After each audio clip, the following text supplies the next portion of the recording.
మాజీ సీఎం కేసీఆర్ కు మంత్రి జూపల్లి బహిరంగ లేఖ రాశారు. వాస్తవాలపై స్పందించకుండా హరీష్ రావు కేటీఆర్ తోకముడి చాడరని అనడం సబబు కాదన్నారు. ఇక బీఆర్ఎస్ చేసిన అప్పులపై తాను చేసిన వ్యాఖ్యలకు కట్టుబడి ఉన్నానని, తాను చెప్పింది అబద్దమని నిరూపిస్తే రాజీనామా చేస్తానని తెలిపారు. హరీష్ రావు కేటీఆర్ చేసిన వ్యాఖ్యలపై వారు కట్టుబడి ఉంటే సాయంత్రం 5 గంటలకు సోమాజిగూడ ప్రెస్ క్లబ్ కు చర్చకు రావాలని సవాల్ విసిరారు.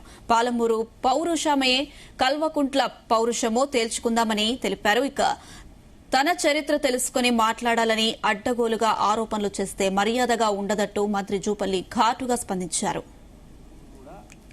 తూకముడుచుటోని కాదు, పదవులు కాదు నాకు ముఖ్యము, నా ఆత్మగౌరవం నాకు ముఖ్యము. ఏది పడితే అది రాసి ఏది పడితే అది మాట్లాడేసి నేను ఊకుండటోనికి కాదు. డెఫినెట్ గా నేను నా సవాలుకు నేను కట్టుబడి ఉన్నా. మీ పౌరుషం ఏంది? మీరు రాజీనామాలు చేస్తారా ఏదో చెప్పాలి కదా. మీరు చెప్పి ఇప్పుడు ప్రశ్న చెప్పిన టైం ఇప్పుడు 11 అయింది, 5 గంటలు అంటే ఇంకా 6 గంటల సమయం ఉంది. ఈ లోపల మీరేం చేస్తారో చెప్పండి.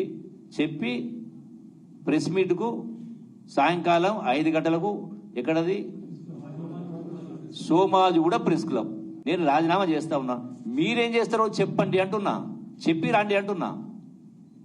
మీరు కానీ కేటీఆర్ కానీ కేసీఆర్ కానీ హరీష్ రావు కానీ మీరు ఇవి అబద్ధమని నేను రుజువు చేస్తే, అంటే ఇవన్నీ నిజమని రుజువు చేస్తే, పోనీ మీరు చెప్పినటువంటి అబద్ధాలను నేను రుజువు చేస్తే మీరేం చేస్తారో చెప్పాలి కదా.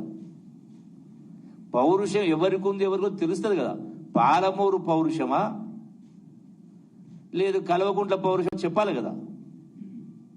తన్నీరు పౌరుషమా చెప్పాలి కదా. I stand by my word. నేను ఎప్పుడు కూడా తోక ముడుచుటోని కాదు, పదవులు కాదు నాకు ముఖ్యము, నా ఆత్మగౌరవం నాకు ముఖ్యము.